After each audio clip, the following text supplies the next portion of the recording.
Desde el Centro de Noticias de Caracol Televisión en Bogotá, esto es Noticias Caracol Edición Central, con María Lucía Fernández.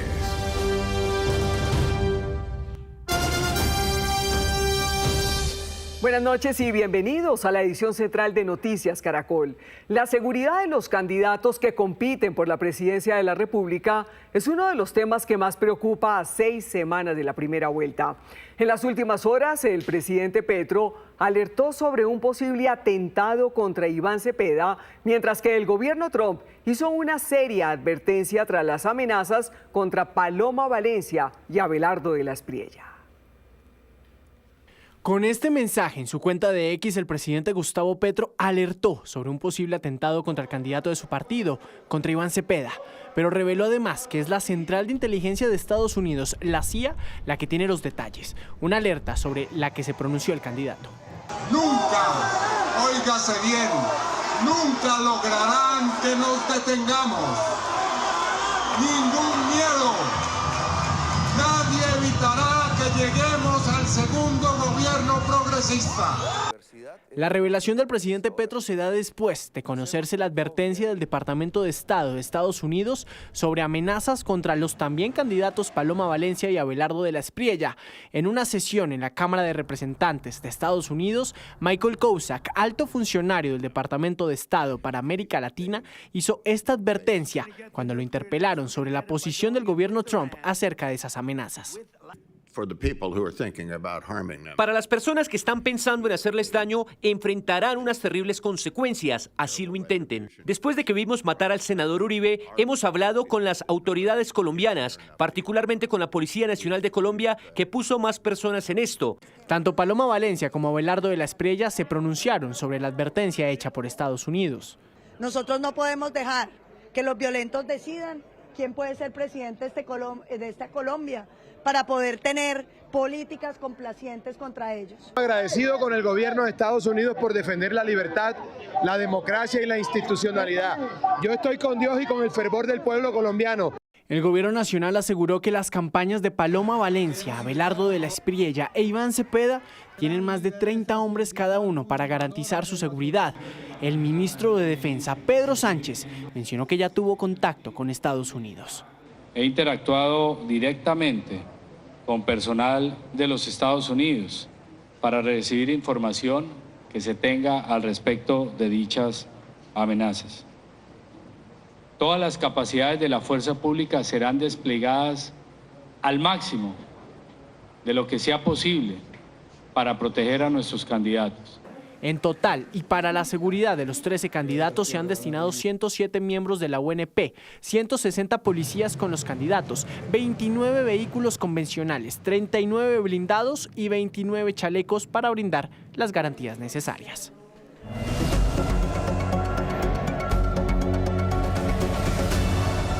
Y justamente con este tema activamos el radar de la política. ¿Dónde estaban los candidatos a la presidencia cuando se refirieron a sus condiciones de seguridad en esta campaña? Alejandra. Malu, muy buenas noches. Pues vamos a empezar contándoles a los televidentes por dónde estaba el candidato Iván Cepeda. Visitó Tunja, llegó con un fuerte dispositivo de seguridad y en medio de la lluvia habló a sus seguidores en la Plaza Muisca. En Tarima lo acompañó un sector importante del movimiento Alianza Verde, donde se destacan nombres como los congresistas Jaime Raúl Salamanca, Ariel Ávila e Inti Asprilla.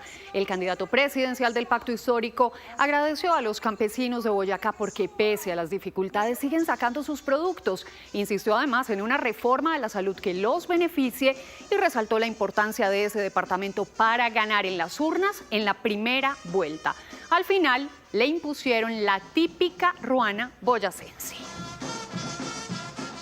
Y hablamos ahora de la candidata Paloma Valencia. Siguió en Cartagena después del debate energético de Noticias Caracol. Inaugurada esta sede. La candidata aprovechó su visita en La Heroica para inaugurar oficialmente su sede de campaña ubicada en el centro histórico de la ciudad, en un acto que reunió a líderes sociales, simpatizantes y representantes de distintos sectores. La aspirante también visitó el sector de Chiquinquirá, al sur de la ciudad, acompañada de su fórmula Juan Daniel Oviedo y líderes del Centro Democrático. Y ahora hablamos de la agenda de Abelardo de la Espriella, que estuvo concentrada en el departamento de Nariño, se reunió con varios de sus seguidores en Pasto e inauguró una de sus sedes de campaña en esa región del país, donde presentó sus propuestas para reactivar el comercio en la zona de la frontera. En ese departamento también caminó con sus seguidores en lo que él ha denominado las tomas barriales. Su día finalizó con un evento masivo y así termina su visita en este departamento. Valle del Cauca será su siguiente parada. Y termino hablándoles de la auditoría electoral, porque en el marco del Congreso de Naturgas, el registrador Hernán Penagos habló del plan de auditorías para las elecciones presidenciales del 31 de mayo, para que los partidos, para que los candidatos, las campañas y la ciudadanía en general puedan estar tranquilos con el proceso electoral. Tendremos los simulacros de los que he venido hablando. Llevaremos a cabo la exposición de las líneas de diagramación del código fuente. Vamos a trabajar en la congelación también o congelamiento de ese código fuente para la tranquilidad de todas las organizaciones políticas. La exposición de ese código en las salas de auditoría será de cerca de 2 semanas. Suficiente, cualquier experto en estos temas puede dar fe de que es un tiempo suficiente para que los auditores de los partidos, la observación y las autoridades puedan evidenciar la fiabilidad de esos códigos fuente y de esos software. Un voto de confianza no se le da a cualquiera, se le da a quienes hacen posible la democracia. Registraduría Nacional, dale tu voto de confianza. Este fin de semana los candidatos presidenciales tendrán una movidísima agenda, por eso los invitamos a estar en sintonía de todas nuestras emisiones, Malú, porque en el radar de la política les tenemos a los televidentes todos los detalles. Por ahora usted con más noticias, Caracol. Claro que sí, Alejandra, pendientes entonces. En otras noticias, el gobierno Petro alista un decreto para proteger a los menores de edad de los riesgos que pueden enfrentar en las plataformas digitales. Les explicamos en qué consiste esta iniciativa.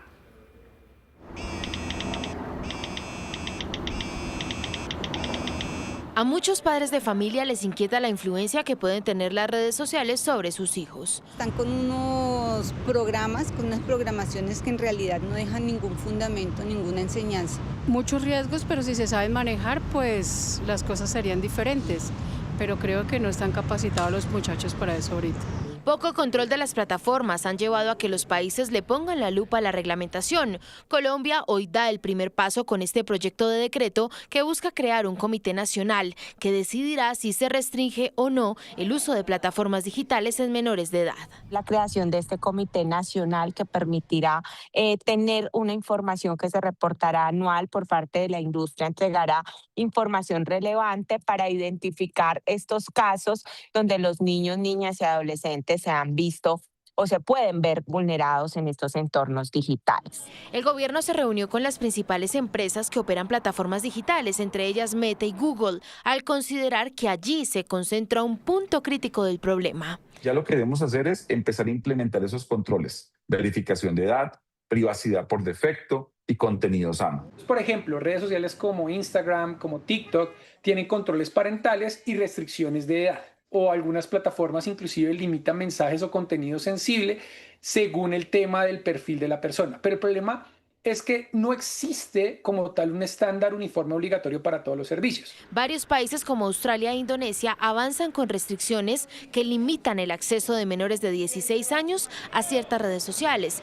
Y en China existen bloqueos amplios sobre determinados contenidos en Internet. Hoy la normativa es la puerta de entrada a una política pública para nuestro país. Miguel Gutiérrez, el hijo del capitán del remolcador, atacado en confusos hechos por la Armada del Perú en el río Putumayo, habló hoy con Noticias Caracol. El maquinista narró cómo fue asesinado su papá. Operado y recuperándose en Bogotá, luego de haber sido trasladado en un avión de la Fuerza Aeroespacial Colombiana, Miguel Gutiérrez narró cómo el domingo pasado, cuando navegaba con su papá y 6 tripulantes más por el río Putumayo, con 250 toneladas de víveres hacia Leticia, recibió 2 balazos de un par de lanchas de guerra del Perú que los interceptó y amenazó. Yo les gritaba, déjenos que ya estamos maniobrando, no podemos detener la embarcación, porque ellos decían, apaguemos motores de la embarcación va a quedar totalmente a la deriva. Yo les decía, somos comerciantes, les grité varias veces, somos gente de bien, no somos bandidos, por favor, bajen las armas. no nos vayan a disparar, ¿qué está pasando? Al recordar que llevaba todos los papeles en regla, incluyendo el zarpe y el manifiesto de carga, Miguel dijo que él estaba con su esposa y su hijo en el camarote cuando empezó la balacera. Yo me tiré al lado de la cama y le supliqué a mi mujer, amor, estoy herido, nos están disparando, no sé qué está pasando, por favor llama y pide ayuda. Ella inmediatamente, yo le dije no salga, espere que pasen los disparos. Su papá, sentado en el puente del remolcador, cayó muerto por varios tiros que venían de las lanchas extranjeras. Yo lo único que escuché fue la ráfaga, yo lo único que alcancé a correr. Sobre la versión de la Armada peruana, según la cual dispararon primero desde el carguero, Miguel aseguró que ningún remolcador en Colombia puede navegar con armas. En ningún momento nosotros tenemos armas. Prácticamente las herramientas que nosotros tenemos y los marineros tienen es una sonda de sondear el canal del río y un radio de comunicación para comunicarse con el piloto para cualquier eventualidad en la punta del bongo. Para Miguel, la muerte de su papá no puede quedar impune. Mi padre es una persona muy conocida en el río, muy querido. Es una persona muy transparente que toda la vida ha trabajado para conseguir lo suyo. Una persona íntegra y un buen transportador, donde nosotros vamos a llegar hasta las últimas consecuencias. Los 2 marineros del remolcador que habían sido capturados por la Armada peruana como terroristas ya están en libertad.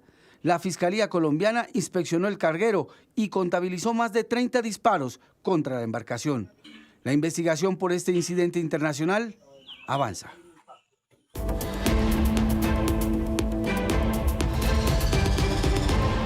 Hola, en Noticias del Mundo hoy el régimen castrista aprobó un estatus migratorio especial para los cubanos que viven en el exterior, para que puedan invertir en la isla. En medio de la crisis con Estados Unidos hay grandes cambios económicos en marcha. Los integrantes del Consejo de Estado aprobaron el decreto ley de la condición migratoria de inversores y de negocios de los ciudadanos cubanos residentes en el exterior. Así, la televisión cubana informó sobre la aprobación de un estatus migratorio especial para los cubanos residentes en el exterior que quieran invertir en la isla. Un paso más hacia la apertura del sistema económico cubano ante las afugias que lo azotan. Hace un mes se había anunciado, hoy es una realidad. Así, los cubanos en el exilio, especialmente la comunidad en Estados Unidos, podrán invertir y manejar empresas en múltiples sectores de la economía, incluido el bancario y uno clave, el turístico. Eso sí, el Estado se reserva el monopolio en los sectores de la salud, la educación y la defensa. Pero además, a inicios de marzo, el gobierno cubano autorizó por primera vez en casi 60 años la asociación entre empresas públicas y privadas, todo en el marco de una crisis energética agravada por la prohibición de Estados Unidos a Venezuela de proveer petróleo a Cuba. De ahí que el gobierno comunista se haya visto forzado a abrirle espacio al sector privado. Incluso le puso fin a su monopolio de importación de combustible, permitiendo a las empresas privadas importar. La ley aprobada hoy, que da luz verde a las inversiones de la diáspora cubana, se da el día en que la isla conmemora el aniversario número 65 del fallido intento de invasión de Bahía de Cochinos. En aquel momento, unos 1.500 exiliados cubanos, entrenados y financiados por Estados Unidos, intentaron derrocar al incipiente gobierno revolucionario de Fidel Castro, fracasando estrepitosamente. Hoy la revolución no exhibe la misma fortaleza de entonces. Es sumamente desafiante y nos convoca otra vez, como en aquel 16 de abril de 1961, a estar listos para enfrentar serias amenazas, entre ellas la agresión militar. No la queremos, pero es nuestro deber prepararnos para evitarla y, si fuera inevitable, ganarla. Debilitada por más de 60 años de bloqueo y por la más reciente arreciada de Washington, los cambios llegan a presión, mientras se cierne la sombra de una nueva intervención estadounidense. El mismo Trump dijo esta semana que muy probablemente una vez se libre de la guerra con Irán, la siguiente en su agenda es Cuba. Y a propósito, Irán anunció la apertura del estrecho de Hormuz tras el inicio del cese el fuego de 10 días en Líbano, que Hezbollah promete respetar. Así se ve el tráfico marítimo en el sitio web Marine Traffic. Paradójicamente, tras celebrar el anuncio, Trump advirtió que el bloqueo naval sobre los barcos iraníes se mantendrá hasta que haya un acuerdo definitivo. Esta tarde surgieron escollos sobre el programa nuclear porque Trump asegura que el uranio de Irán será llevado a Estados Unidos, pero Teherán no está dispuesto a aceptarlo. Y renunció el director del Servicio de Migración y Control de Aduanas de Estados Unidos. Se va en medio de las críticas a los violentos operativos contra los migrantes, incluso si viven en ese país de forma legal. Eso le pasó a un ingeniero colombiano cuya historia generó indignación. El 31 de mayo, Todd Lyons, director interino de ICE, dejará oficialmente su cargo. Aunque no se conocen con precisión las razones de su renuncia, lo hará en medio de una creciente presión por denuncias de posibles abusos en operativos migratorios. Uno de los casos que genera mayor indignación es el del colombiano Juan Sebastián Carvajal Muñoz, ingeniero civil con maestría en Estados Unidos y visa de trabajo vigente hasta 2027. El 22 de enero, mientras iba a su trabajo en Portland, estado de Maine, fue interceptado por agentes enmascarados en un vehículo sin identificación. Según testigos, le cerraron el paso, rompieron la ventana de su carro y lo sacaron a la fuerza, pese a que no opuso resistencia. No existía ningún motivo para la detención. En ese momento no sabían absolutamente nada sobre él, salvo que tenía un apellido que sonaba latino y habían visto su aspecto físico. Durante más de 12 horas, Sebastián fue trasladado entre distintos lugares, esposado en un operativo que hoy es objeto de demanda por violación de derechos constitucionales.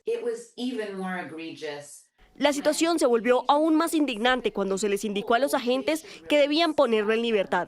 Para ese momento, alguien ya se había percatado que no existía base alguna para detenerlo. Hoy este caso se convierte en símbolo del debate sobre los límites del poder migratorio en el país. Sebastián vino aquí desde Colombia porque quería cursar estudios de posgrado adicionales. Luego comenzó a trabajar aquí. Ha mantenido un estatus de visa válido durante todo este tiempo. No tiene antecedentes penales, no hay absolutamente nada en su historial. Sebastián, ya en libertad, espera que su caso siente un precedente sobre la responsabilidad de los agentes federales cuando se violan derechos constitucionales. El Papa León XIV sigue de visita en Camerún. El Santo Padre celebró una misa a la que asistieron miles de católicos y que terminó con un encuentro muy especial. Entre gritos, cantos y música tradicional, más de 120.000 personas recibieron al pontífice en el estadio de Japoma para celebrar la Eucaristía. A bordo del papamóvil y con un gran esquema de seguridad, León XIV cruzó la multitud para poder iniciar el evento que el Vaticano calificó como el más importante de la gira. Al descender, una pequeña marcó el inicio de la jornada. Logró saltarse el equipo y los controles de seguridad para poder saludar al pontífice, quien la recibió con los brazos abiertos y le entregó un pequeño regalo. Durante la Eucaristía, León criticó el manejo ineficiente de la crisis alimentaria que enfrenta la comunidad. La multiplicación de los panes y los peces se produjo al compartir. Ese es el milagro. Si se reparte a todos, hay pan para todos. Si se toma, no con mano que arrebata, sino con mano que da. También criticó el uso de la tecnología para generar conflictos, miedo y violencia en una semana marcada por los enfrentamientos que ha tenido con el presidente de Estados Unidos, Donald Trump. Después de su celebración, el Papa visitó el Hospital de San Pablo para bendecir a los enfermos y donde también aprovechó para pasar algunos momentos con los niños a quienes dedicó algunas palabras. Mañana, el pontífice y su equipo viajarán a Angola, donde permanecerán hasta el martes 21 de abril. 7:28, en el cierre del Congreso de Naturgas en Cartagena, hablaron entre otros los representantes de los bancos. Aseguraron que es clave ofrecer garantías claras para los inversionistas en el sector minero energético del país. El Congreso de Naturgas dejó un mensaje claro. El gas sigue siendo pieza clave para la seguridad energética de Colombia, pero su futuro depende de decisiones urgentes. Expertos, autoridades y líderes del sector coincidieron que la necesidad de nuevos contratos de exploración volvió al centro del debate ante el riesgo de un déficit creciente en los próximos años. En el último día de Congreso, el foco estuvo en las condiciones para invertir. Desde el sector financiero se advirtió que se necesitan reglas claras. Creo que es vital fortalecer la robustez financiera de las empresas prestadoras del sector, resolver los temas financieros que hay asociados a estos prestadores. Sin duda requiere un diálogo constructivo entre los operadores y el Estado, de manera tal que se pueda asegurar la cadena de pagos y la confianza de los inversionistas. y CAF decidió hace 5 años que el gas era un combustible fundamental para la transición energética y nos dedicamos a financiar proyectos de gas. ¿En qué financiamos? Tanto en público como en privado. En el sector público, por ejemplo, todo el gasoducto Néstor Kirchner en Argentina lo está financiando CAF. También se insistió en la necesidad de fortalecer la salud financiera desde el sector. Señalan que es clave garantizar la cadena de pagos y generar confianza entre inversionistas. De verdad es la regla de oro. Si hay mucha incertidumbre, se para la inversión y se para el financiamiento. No sé si es el huevo y la gallina, o sea, o no hay inversión y no hay financiamiento, o no hay financiamiento a la inversión por incertidumbre. Pero realmente lo peor para la inversión privada, para el financiamiento, es el cambio de reglas. Según los expertos, el gas sigue siendo el puente, pero ese puente necesita respaldo, inversión y reglas claras para sostenerse. Indicadores económicos con Víctor Grosso. Víctor, ¿cómo se movieron los mercados ante los nuevos anuncios de Oriente Medio? Malu, muy buenas noches. Pues los precios del petróleo se desplomaron ante la reapertura del estrecho de Hormuz en Oriente Medio. La referencia WTI cayó un 11,45% hasta los $83,85 por barril. La referencia Brent, principal referencia para la economía colombiana, bajó 9,07%, quedando un poco por encima de los $90 por barril. También por esta misma razón subieron los mercados de acciones, las bolsas de valores. En Wall Street el Standard & Poor's 500 ganó 1,20%, en Europa los mercados subieron un 2,10%. En más información, a través de mensajes como este en redes sociales, la presidenta del Consejo Gremial, Natalia Gutiérrez, le pidió a la Corte Constitucional suspender temporalmente mientras se adopta una decisión de fondo, el impuesto al patrimonio para empresas creado en el marco de la emergencia económica por la ola invernal. Dice la presidenta del Consejo Gremial, ante la llegada de la segunda cuota arrancando mayo, que Colombia está al borde de un frenazo empresarial. En más información, en el programa Mañanas Blue, la ministra TIC, Karina Murcia, indicó que hasta el momento no hay evidencia que el fuerte incremento que tuvieron las tarifas de las telecomunicaciones en marzo obedezca a esa integración que se adelanta entre las empresas Tigo y Movistar, como lo han sugerido el presidente Petro y el ministro de Hacienda. Cayó el dólar, mañana regirá una tasa representativa del mercado de 3.593 pesos con 14 centavos. También bajó el café, precio de referencia para el fin de semana, 2.160.000 pesos por carga en promedio. Continúe con Noticias Caracol. Víctor, por otro lado, la Corte Constitucional ordenó eliminar una frase de la reforma laboral ante la posibilidad de que mujeres y personas LGBTIQ+ pudieran ser discriminadas en el trabajo. La frase eliminada es esta: que no esté relacionado o influya en su ejercicio laboral, y es el numeral 10 del artículo 17 de la reforma laboral aprobada en junio de 2025. Ese artículo establece un mecanismo para proteger a las mujeres y las personas LGBTIQ+ de discriminación en los trabajos, y dice textualmente: discriminar a las mujeres y las personas con identidades de género diversas con acciones directas u omisiones que impidan la garantía de sus derechos en los ambientes laborales con ocasión de sus nombres identitarios, orientación sexual o cualquier otro aspecto de su vida personal que no esté relacionado o influya en su ejercicio laboral. En su fallo, la Corte indica que aunque la frase parece neutral, en el fondo permite la discriminación. Dado que si el empleador consideraba que la orientación sexual o la identidad de género de un trabajador tenía alguna relación con su desempeño, podía discriminarlo. Para la Corte hubo 3 razones que la llevaron a tomar esta decisión.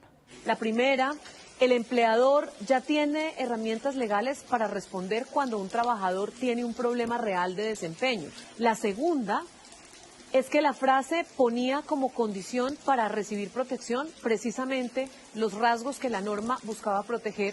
Y tercero, la frase legitimaba la idea de que la orientación sexual o la identidad de género pueden ser por sí mismas un problema laboral. Pero además de lo anterior, para la Corte, esa frase podía permitir al empleador averiguar o investigar la vida privada de su trabajador sin que existieran evidencias de un problema real que influyera en el desempeño laboral de la persona. Y en el Charco Nariño, una de las zonas más afectadas por la violencia en el país, miles de familias decidieron dejar de sembrar coca y apostarle a los cultivos de cacao. Valentina Gallego fue hasta esa zona a comprobar la transformación. Hola, yo los saludo desde la vereda Vuelta Larga, esto es en el municipio del Charco Nariño. Y hoy no estoy sola, estoy acompañada de dos mujeres que son hoy protagonistas en este territorio. Con este cacao que ustedes ven en la mesa y que ellas sostienen en las manos, dejan atrás un pasado violento para escribir una nueva historia, una historia llena de oportunidades, de felicidad, de nuevos comienzos. Ellas sueñan con convertir este cacao en una chocolatina que la puedan probar no solamente Colombia, sino el mundo entero. En el siguiente informe les cuento cómo desde aquí se está trabajando por un mejor desarrollo social, económico y cultural. Para muchos esto sería un simple cultivo de cacao, pero para la comunidad de la vereda Vuelta Larga en el municipio del Charco Nariño es la forma de escribir una nueva historia y decirle adiós a los cultivos ilícitos que por años han sido la única opción para salir adelante. El trabajo que nosotros hacíamos, eso no está dando ya ni para la comida, prácticamente ni para la comida. Entre trabajador y gasolina se va todo. De lo ilícito a lo lícito. Alrededor de 1000 familias hoy le apuestan a la sustitución de cultivos. El objetivo es erradicar la coca para sembrar sus esfuerzos en cultivos de cacao que les permita soñar en grande, salir adelante y mostrarle otra realidad a niños y niñas lejos de la violencia y el conflicto. Muy afectadas por los conflictos armados, entonces la idea es cambiar esa meta a algo como se observa ahorita se observa mucha paz por estos territorios a través de que la gente ya sabe que cultivar cosas ilícitas no es la medida, lo mejor es cultivar algo productivo que si no lo vendemos lo podemos consumir nosotros acá en nuestros territorios. Aunque el cultivo del cacao apenas está en etapa vegetativa, las mujeres de esta comunidad ya tienen creada su propia marca de chocolate llamada Chocolip, con la que esperan ayudar a sus familias. Algo muy grande para nosotros, porque nosotros queremos salir de lo que vivíamos, pues que todo el mundo lo sabe, y nosotros queremos reemplazarlo por un proyecto que nos lleve a una prosperidad libre de conflicto y libre de estar en susto, mejor dicho. Chocolip ahora es una marca que les permite soñar y olvidar el dolor de un pasado golpeado por la violencia. Vender la chocolatina pues casi en todo el país y fuera del país también. Por medio del cacao uno conseguir vender y conseguir la plata para uno comprar muchas cosas. Una casa en la ciudad, si es posible. Y finalmente, el Gobierno Nacional y la Organización de Naciones Unidas para la Alimentación y la Agricultura, FAO, escucharon los deseos de esta comunidad y les brindaron herramientas que les permitirán desarrollar su proyecto. Se los ha capacitado no solamente en los temas técnicos de la siembra, sino que además también se los ha fortalecido en los temas socioempresariales, en los temas de enfoque diferencial, el enfoque de género, en los temas de asociatividad y un tema muy importante que es el tema ambiental, ¿cierto? La conservación de los recursos, el tema de respetar el medio ambiente a través de prácticas tendientes a la agroecología. Aunque estos rostros hoy reflejan valentía y resiliencia, aseguran que solos no pueden potencializar su negocio y que necesitan la ayuda extra del gobierno nacional. Pero si no se nos garantiza la comercialización y la transformación de nuestro producto, en realidad va a ser un fracaso. Por eso nosotros solicitamos al gobierno local, departamental y nacional que por favor poder hacer el acompañamiento a esta familia nos pueda permitir la instalación de una planta de transformación para sacar diferentes derivados del cacao. Estos cultivos, que aún son pequeños, se convertirán en un dulce chocolate que enamorarán los corazones de los colombianos y dejará atrás el amargo de un pasado doloroso. Sí, señora, y para que salgan adelante hay que apoyarlos. Terminan las noticias, nos vemos a las 11:30 de la noche en Última Edición. Ya viene a otro nivel. Esto es Noticias Caracol, primero la gente.